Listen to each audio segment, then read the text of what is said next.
ಓ ನನ್ನ ಕಣ್ಣೆ, ಓ ನನ್ನ ಕಣ್ಣೆ, ಕಣ್ಣೀರ ಹೊರೆಸ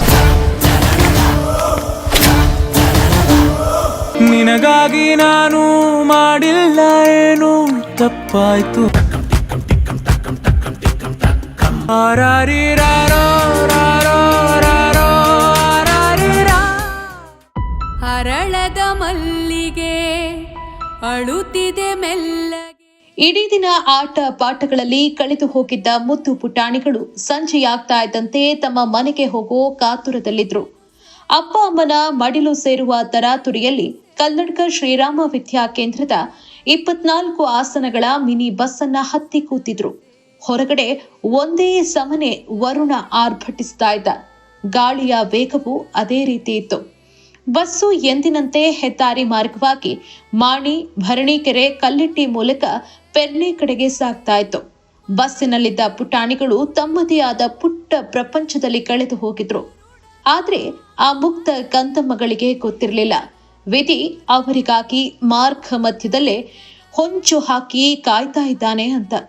ಬಸ್ಸು ಬರಿಮಾರು ಗ್ರಾಮದ ಕಲ್ಲಿಟ್ಟಿಯ ಶ್ರೀ ಕಾನಲತ್ತಾಯ ದೈವಸ್ಥಾನದ ಸಮೀಪ ತಲುಪ್ತಾ ಇದ್ದಂತೆ ಆ ಘೋರ ದುರಂತ ಸಂಭವಿಸಿಯೇ ಬಿಟ್ಟಿತು. ಪ್ರಕೃತಿಯ ವಿಕೋಪಕ್ಕೆ ರಸ್ತೆಯ ಬದಿಯಲ್ಲಿದ್ದ ಬೃಹತ್ ಗಾತ್ರದ ಮರವೊಂದು ಏಕಾಏಕಿ ಬುಡ ಸಮೇತ ಉರುಳಿ ನೇರವಾಗಿ ಚಲಿಸ್ತಾ ಇದ್ದ ಶಾಲಾ ಬಸ್ಸಿನ ಮೇಲೆಯೇ ಬಿತ್ತು. ಮರ ಬಿದ್ದ ರಭಸಕ್ಕೆ ಬಸ್ಸಿನ ಮೇಲ್ಭಾಗ ಸಂಪೂರ್ಣವಾಗಿ ನಜ್ಜುಗುಜ್ಜಾಯಿತು. ಕ್ಷಣಾರ್ಧದಲ್ಲೇ ಶಾಲಾ ಬಸ್ಸಿನೊಳಗೆ ಅಸಹಾಯಕ ಕಂದಮ್ಮಗಳ ಆಕ್ರಂದನ ಚೀರಾಟ ಮುಗಿಲು ಮುಟ್ಟಿತ್ತು. ಮಳೆಯ ಆರ್ಭಟದ ನಡುವೆ ಮೃತ್ಯುವಿನ ಅಟ್ಟಹಾಸ ಮನೆ ಮಾಡಿತ್ತು. ಅದೇ ಮರ ಕಲ್ಲಿಟ್ಟಿ ದೈವಸ್ಥಾನದ ಮೇಲೂ ಬಿದ್ದು ದೈವಸ್ಥಾನಕ್ಕೂ ಹಾನಿಯಾಗಿ ವಿದ್ಯುತ್ ಸಂಪರ್ಕ ಹಾಗೂ ಸಂಚಾರ ಸಂಪೂರ್ಣವಾಗಿ ಸ್ಥಗಿತಗೊಂಡಿತ್ತು.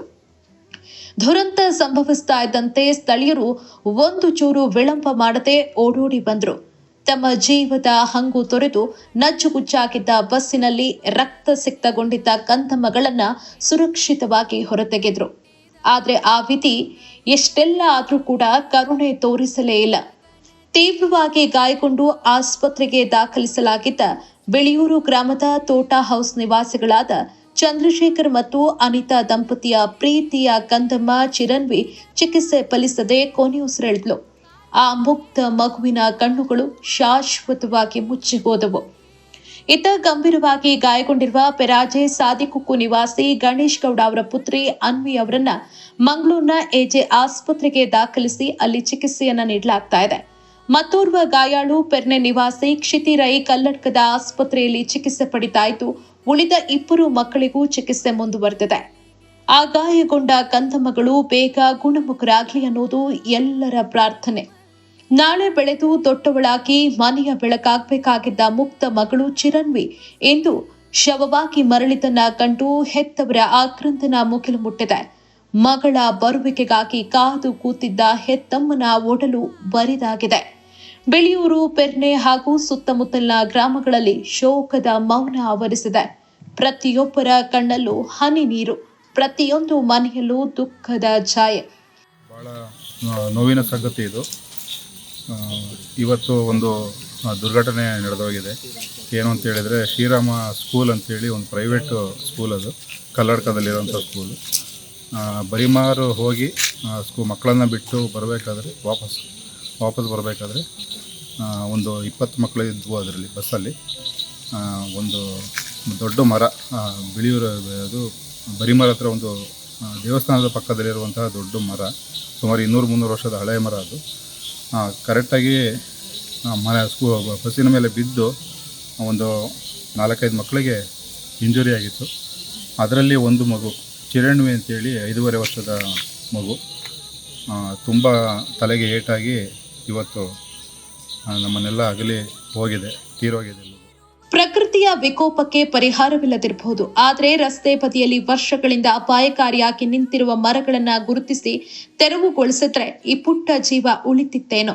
ಇನ್ನಾದರೂ ಸಂಬಂಧಪಟ್ಟ ಅಧಿಕಾರಿಗಳು ಎಚ್ಚೆತ್ತುಕೊಳ್ಳಲಿ. ಅಪಾಯಕಾರಿ ಮರಗಳನ್ನ ತಕ್ಷಣ ತೆರವುಗೊಳಿಸಿ ಇನ್ನಾವ ಹೆತ್ತವರಿಗೂ ಇಂಥ ಕರುಳು ಹರಿಯುವಂತಹ ನೋವು ಬಾರದಂತೆ ನೋಡ್ಕೊಳ್ಳಿ ಅನ್ನೋದು ಸಾರ್ವಜನಿಕರ ಧ್ವನಿ. ಓ ನನ್ನ ಕಣ್ಣೆ, ಓ ನನ್ನ ಕಣ್ಣೆ, ಕಣ್ಣೀರ ಹೊರೆಸ ನಿನಗಾಗಿ ನಾನು ಮಾಡಿಲ್ಲ ಏನು ತಪ್ಪಾಯ್ತು. ಆರಾರಿರಾರೋ